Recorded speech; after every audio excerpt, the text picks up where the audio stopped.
In Airsoft, being the medic is not the most popular role, though a very important one. So, when you get to be the medic, you have to commit yourself to be the best medic you can be.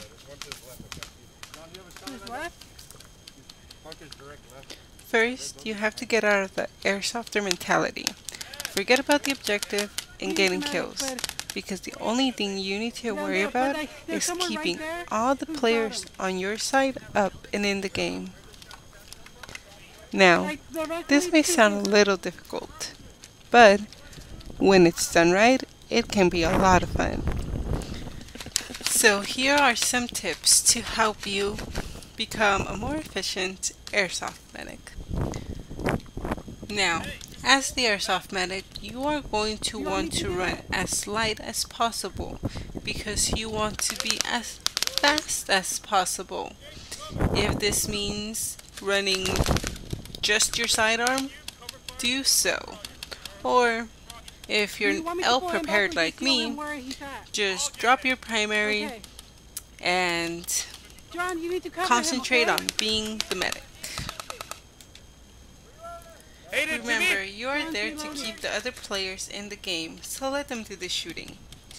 Now you can concentrate on being the medic. So if you see someone who's not friendly, just call them out. This brings me to communication. Now, communication on the field is very important, even when you're not the medic.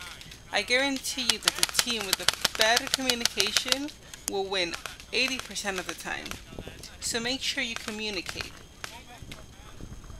Especially if you're a gunless medic. Then, you need to communicate even more. You have to let people know where you're going and when you need cover fire. You also need the players to communicate with you to let you know where there's down players and when it's safe to move. Because most of the time they're going to have a better line of sight than you do. Because as the medic, you want to stay behind cover. I like to call that vigilant but hidden. Because as the medic, you have to be aware of what's happening around you. You have to be aware of where all the friendly players are, as well as where the enemy players are.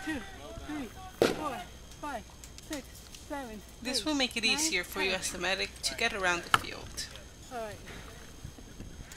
But remember, you have to stay out of the line of fire. So be smart with your movements. The best times to move as a medic are either when the opposing player is completely distracted and focusing all their attention on another live player, or when you have sufficient cover fire keeping their heads down, allowing you to move to a safe location, which would probably be the best time to move. Now, you may have wondered, so how am I supposed to stay out of the line of fire if I have to run out in the open to medic players back in? Yes, running out in the open is a terrible idea, especially when you're the medic. So instead of running out in the open, do some cover hopping. Run from cover to cover until you get to the downed player. And as the medic, you have to constantly keep assessing the game. That way you can adapt to any situation. So look around, see where there is live players and where there's suspected to be enemy players.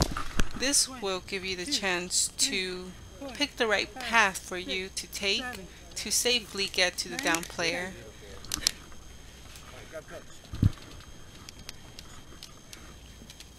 And once you have reached the down player, you have to find a way to medic them back in without getting hit yourself. Personally, a lot of the time, I like to lay down on the ground to medic my team back in. That way, if we are under a lot of enemy fire, it keeps me out of the line of fire, and it gives me the security to medic my players back in without risking myself getting hit. But if there's ever a time when there's a downed player and they are not behind secure cover, move them to safer cover before medicing them back in. However, if it's too risky for you to get to them, don't take the chance. Players need you alive. So instead, get another player to take the player behind cover where you can get to them safely. Well, this concludes my video. So remember, to be an efficient medic, all you have to do is stay low, keep the players alive, communicate, and be fast and smart. Being smart always helps. Anything else, your medic? Cover me? Well, thanks for watching. Let me know in the comments below if you found any of these tips helpful. Or if you want to add to my tips, go ahead and write them down. Stay tuned to my channel for more videos. On Tuesdays, I post a random video. On Thursdays, I post a gameplay video. So if you like my videos, make sure you subscribe.